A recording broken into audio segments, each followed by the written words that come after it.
Doctor Jigna Shah, professor અને head of the department, government medical college, department of ડેન્ટિસ્ટ્રીમાં છેલ્લા 30 યર્સથી ફરજ બજાવી રહી છું અને હાલમાં ઇન્ડિયન પ્રોસ્થોડોન્ટિક્સ સોસાયટીના વાઇસ પ્રેસિડેન્ટ તરીકે મારી નિમણૂક થયેલ છે.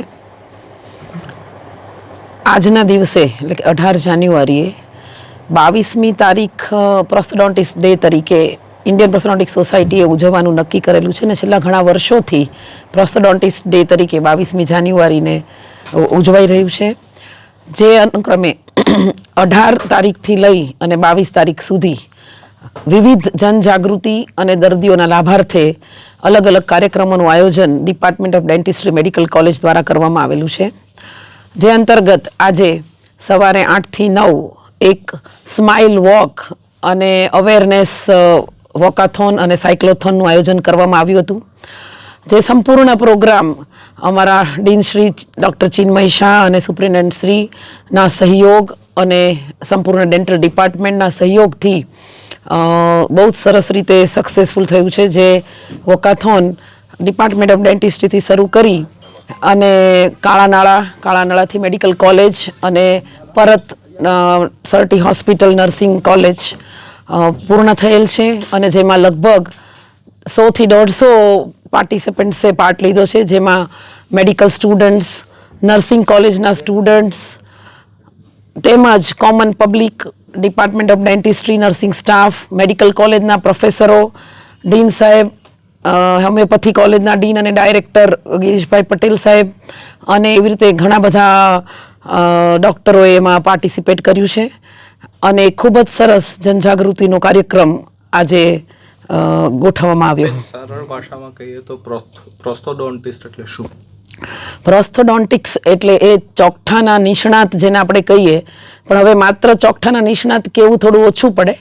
એટલે પ્રોસ્થોડોન્ટિસ્ટ એટલે જે તમારો દાંત નીકળી ગયો હોય અથવા તો જડબાનો કોઈ ભાગ નીકળી ગયો હોય અથવા તો કાઢવો પડ્યો હોય એને રિપ્લેસ કરવાનું કામ જે છે એને પ્રોસ્થોડોન્ટિક્સ કહેવાય. જેમાં રિમૂવેબલ ડેન્ચર્સ એટલે કે ચોકઠા, ફિક્સ દાંત, સ્ક્રૂ નાખીને ફિક્સ કરવાની સારવાર, આખા મોઢાના બધા જ દાંત પર કેપ પહેરાવવાની, જેને ફૂલ માઉથ રિહેબિલિટેશન કહીએ છીએ.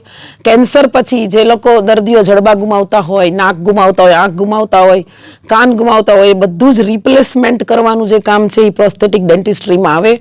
અને આ સિવાયના સ્માઇલ ડિઝાઇનિંગ છે, લેમિનેટ, વિનિયર્સ, એટલે આવી અનેક પ્રકારની સ્પેશિયાલિટી સેવાઓ આ બ્રાન્ચમાં કરવામાં આવે છે.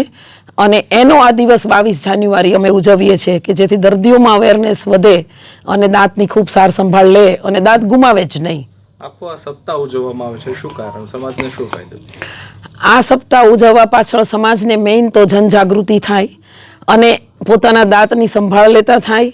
આ ઉપરાંત જે ગરીબ દર્દીઓ છે જેની માટે અમે લોકો દર વર્ષે એક ફ્રી ચોકઠાનો કાર્યક્રમ રાખીએ છીએ, જે ચોકઠું આપણે લગભગ 10-15 દિવસે બની શકતું હોય, જેમાં 5 વખત દર્દીઓના માપ લેવા પડતા હોય છે અને એમને 5 વાર બોલાવવા પડતા હોય છે. જે અમે આ વખતે 2 જ દિવસની અંદર 50 ચોકઠા દર વર્ષે કરીએ છીએ. 50 દર્દીઓ, જે ગરીબ દર્દીઓ છે, ગામડેથી ભેગા કરી અને એમને 2 દિવસમાં ચોકઠું બનાવીએ અને એમને આપીએ છીએ અને જે સંપૂર્ણપણે ફ્રી ઓફ કોસ્ટ અમે કરતા હોઈએ છીએ. અને પ્લસ આખું અઠવાડિયું ફ્રી ડેન્ટલ ચેકઅપ અને જ્યાં જ્યાં પ્રોસ્થોડોન્ટિસ્ટ છે આખા દેશમાં, કે ત્યાં QR કોડ આપેલો છે, તમે પોસ્ટરમાં જોયું હશે, તો એને સ્કેન કરે એટલે યુ કેન ફાઇન્ડ યોર પ્રોસ્થોડોન્ટિસ્ટ અને you can approach them and the treatment will be like your diagnosis will be free.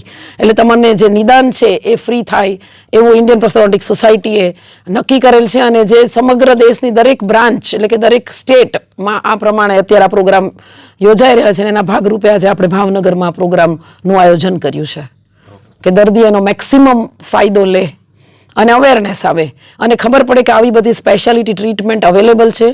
અને મારી તો દરેક જનતાને એવી અપીલ છે કે દિવસમાં 2 વાર બ્રશ કરો, દર 6 મહિને અથવા તો વર્ષે 1 વાર દાંતના ડૉક્ટરને બતાવો, દુખતું હોય કે ના દુખતું હોય, કારણ કે દાંતના પ્રોબ્લેમો દુખે ત્યારે બહુ સિવિયર હોય છે. એટલે દુખતા પહેલાં બતાવો. પાન, મસાલા, તમાકુ, સોપારીથી આ દૂર રહ્યો, કારણ કે આપણા સ્પેશિયલી ગુજરાતમાં અને સૌરાષ્ટ્રમાં highest number of oral cancer અત્યારે થઈ રહ્યા છે. તો એના પ્રિવેન્શન માટે આપણે બધા સાથે મળી અને પ્રયાસ કરીએ અને બધાને એક અવેરનેસ લાવીએ કે દાંતની સંભાળ અત્યંત જરૂરી છે જો સ્વસ્થ રહેવું હોય અને સ્વસ્થ આ દુનિયાને છોડવી હોય. અને આ સિવાય કોઈ પણ પ્રકારના દાંતના પ્રોબ્લેમ હોય તો તરત ડૉક્ટરને મળવું, કારણ કે દાંત ગુમાવ્યા પછી તો તમારે અમારી પાસે આવવાનું જ છે, પણ દાંત ગુમાવવા જ ન પડે અને ચોકઠા કે ફિક્સ દાંત કે ઇમ્પ્લાન્ટ એ કશું ના કરાવવું પડે. પણ જો એવું થાય તો દાંત કઢાવ્યા પછી તરત જ ડૉક્ટરનો સંપર્ક કરો, બહુ લાંબો ટાઈમ ન કાઢો, કારણ કે દાંત કઢાવ્યા પછી દાંતની જો તમે 6 મહિના વર્ષ સુધી દાંત નખાવતા નથી તો દાંતની આખી ગોઠવણ બદલાઈ જાય છે. આપણને એમ છે કે દાંતમાં કાંઈ વાંધો નથી આવતો, પણ એવું નથી હોતું.